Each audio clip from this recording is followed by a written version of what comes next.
who around here loved the Clone Wars series? Gotta smash that like button if you did, guys, because today we're delving deep into a rare moment when Obi Wan Kenobi, the most mannered Jedi ever, fought with none other than a red lightsaber. This is what happens when you fight with Maul. All hell breaks loose. It's one of the greatest moments in the Clone Wars series, and I mean, you know, we all hope that Season 7 will bring us even more memorable moments like that. But today we talk about an old episode, number 22 of the 4th season, where we see Obi-Wan getting dominated by Maul and his brother. Despite Windu's warning of precaution, Obi-Wan decided to go after and defeat Maul all by himself, so Obi-Wan went to Raydonia to face Maul at once. He quickly found the Sith Lord, who was full with anger. Obi-Wan realized Maul was not alone though. Savage Opress quickly surprised Obi-Wan and struck him, knocking the Jedi unconscious. Now Obi-Wan was taken to their ship, where his lightsaber was also removed from him, and he was cruelly tortured by both of them. This time, however, Obi-Wan had a strange ally, and that ally revealed itself to be Asajj Ventress, who found out Savage Opress's location on Tatooine at Chalmun's cantina. She then followed the Night Brother to Raydonia. At first, when she revealed herself, she mocked both the Dathomirian brothers, and she burned Maul with this joke.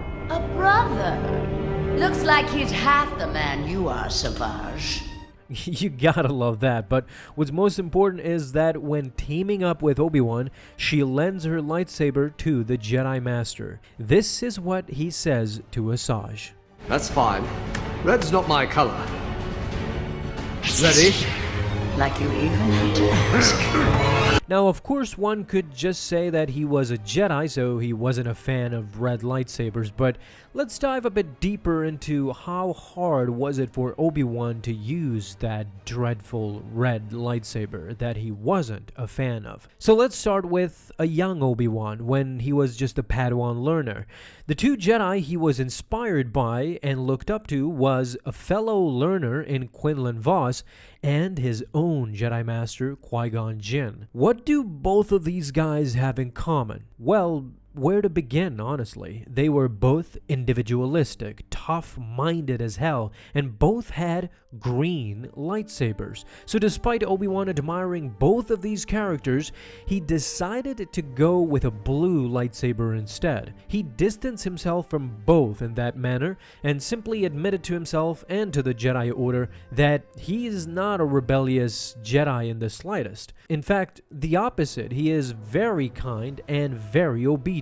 In his mind, the rules are there for a reason, and so this makes Obi-Wan a by-the-book Jedi Master. But to top that off, the red lightsaber for Obi-Wan meant only devastation and destruction. After all, if you think about it, his horrible experiences were all done by red sabers. The first one was the death of his master. It was done by a red blade. That trauma did not leave him for a long time. The second time Obi-Wan felt helplessness and desperate was when Dooku, using a red blade, not only injured him, but almost killed the most important person in Kenobi's life at that time, Anakin Skywalker. So yes, it's an understatement to say that red was not Obi-Wan's color.